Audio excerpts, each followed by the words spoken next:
Hi, this is Topaz from Gamers Daily. We're here at the floor of E3 2009. I'm with Agent J and Maypok going over Batman Arkham Asylum for all consoles.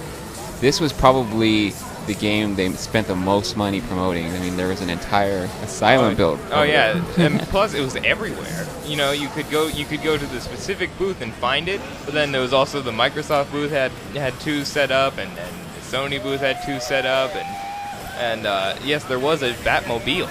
Actually, Incredible. There was a whole Batmobile. There was an Asylum, a water tower in E3. It was insanity. Now what you're seeing here is Batman's special sense, sixth sense type ability, where everything goes into like an X-ray and things will be highlighted. Up there you'll see the gargoyle is highlighted, which means that's what we've got to do next, grapple the gargoyle. Kind of simple. It was, the guy said it was detective mode, quote unquote. So I suppose, you know, it's more of, there's puzzle parts of the game.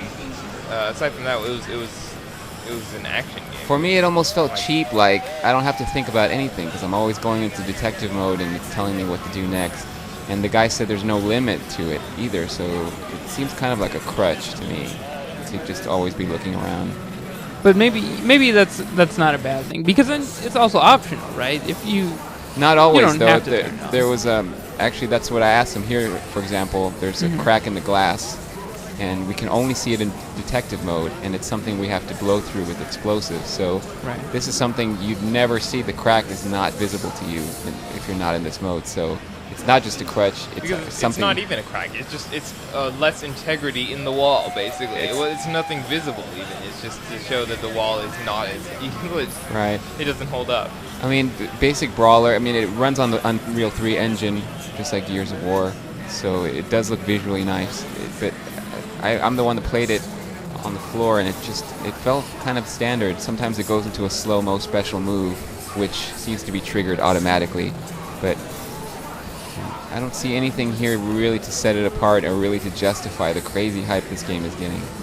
I think a lot of it's going to be how big a fan are you of Batman, and you want to see the Riddler doing something, you want to see the Joker doing something, Two-Face, whatever, right? It's more, I think, marketing to the fans of Batman, probably. If you're not a huge fan of Batman, I don't know if you'd enjoy it. I am a pretty big fan of Batman, and I guess this is the best Batman game ever, probably, which is not saying much.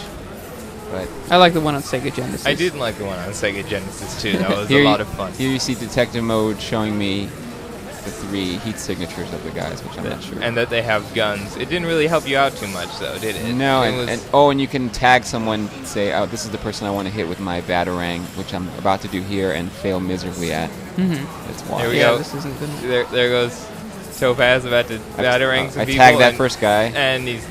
Oh, my. And only 2 or 3 bullets, and I'm down.